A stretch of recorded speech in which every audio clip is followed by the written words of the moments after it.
Hello, I'm going to be doing my second speech on Fledging. Good read, liked it. Not much into vampire stories, but this one was different. So, the real world topics that are addressed in this story is I'm going to go with the main one, obvious one, for the first one, and that will be racism. Clearly, racism is kind of like the main plot of the story, or revolves around the main plot of the story. The other Aina or Ina, whatever you say it, I'll probably just refer to them as vampires. The Silk family believes that they shouldn't be black. It's like because they're all white, and I read in the story that they all originated in Europe, like Romania and Germany and all that, like years ago, and they were even around for before the United States even existed. So that means there are some racist vampires, and they believe that just because one's black, like especially one of their own, they feel like they shouldn't really exist. And we all know why Shori is black. She was an experiment. Her black skin makes her resistant to sunlight. We all know. But however, the other vampires think that she shouldn't, be around because she's dark skinned, and I guess they can't accept the fact that it's like the world changes and they need to they need to stop the change before it changes for the worst, in a way, in a sense. That's how people probably think of, and other, that's how probably how other racist people think these days. But I don't know. I'm not racist myself, so I don't know.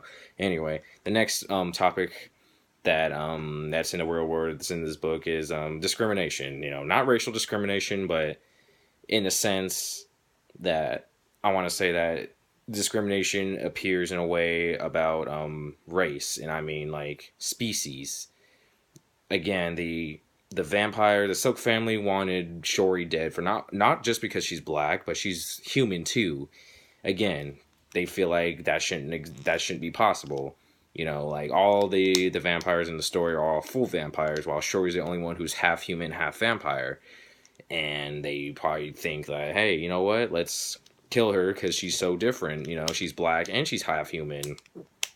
It's like that's how it is in real life. But obviously humans don't kill each other because they're humans.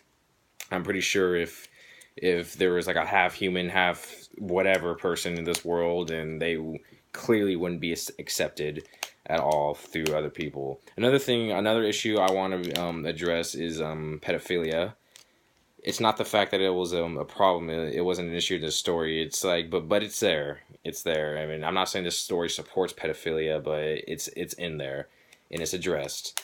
How like clearly, when Shori first spends the night at Riot's house or his cabin, they try to have sexual relations, but she ends up biting him, and he ends up fainting. Yeah, there was that. And also, it seems like the other symbiotes of Shori don't really mind how she's small, and how she looks like she's 10 years old, especially the male ones like Joel too. He's ready to be the mother, or he's ready to be her mate, the father. She wants to be the father, or she wants to be the mother of his child, and he's ready for it. It's like that's how it would be if pedophilia was more accepted in this world, with grown ass men having sexual relations with little underage girls. That's probably how it would be if it was actually legal. Who knows? And then on the next topic I would like to talk about is justice. The main plot is not about racism mainly, it's about justice. Shori wants to justify what's happening with her family. She wants to find the perpetrators of the ones burning down her mother, not only her mother but her father's village, because she feels like that's the right thing to do, and she wants to learn about her Aina culture. Well, justice is ended up being served in the end, even though there's kind of a battle between right and wrong. Not necessarily. It's just some people have their own different feelings and all that. While in the end, justice is served. So I feel like justice is also a big topic that is addressed in this story.